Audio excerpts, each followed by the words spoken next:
ભરૂચ જિલ્લાના અંકલેશ્વરમાં લગ્નના માત્ર 2 મહિનાની અંદર જ 23 વર્ષીય પરિણીતા યુવતીના કરુણ મોતની ઘટનાએ દહેજ પ્રથાના દૂષણ સામે ફરી એકવાર ગંભીર સવાલો ઉભા કર્યા છે. મૃતક યુવતીના પિતાની ફરિયાદના આધારે અંકલેશ્વર રૂરલ પોલીસે પતિ સહિત 5 સાસરિયા સામે આત્મહત્યા માટે દુષ્પ્રેરણા અને દહેજ સંબંધિત કલમો હેઠળ ગુનો નોંધી કાયદેસરની કાર્યવાહી હાથ ધરી છે. ઉત્તર પ્રદેશની રહેવાસી ઉજાલા અજીતકુમાર પાસવાનના લગ્ન 7 મે 2026 રોજ અંકલેશ્વરના અજીતકુમાર પાસવાન સાથે થયા હતા.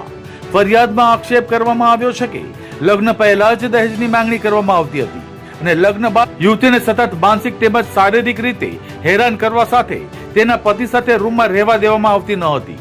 દહેજમાં અપાયેલા સોનાના દાગીના પરત માંગવા તેમજ રહેતા મકાનના હપ્તા ભરવા માટે 5 લાખ રૂપિયાની માંગણી કરવામાં આવતી હોવાના પણ આક્ષેપો ફરિયાદમાં કરાયા છે. સાસુ સસરા અને પરિવારના અન્ય સભ્યો દ્વારા યુવતીને અપમાનજનક શબ્દો કહી અવારનવાર મહેણા ટોણા મારવામાં આવતા હતા, જેના કારણે તે ભારે માનસિક તણાવમાં રહેતી હતી.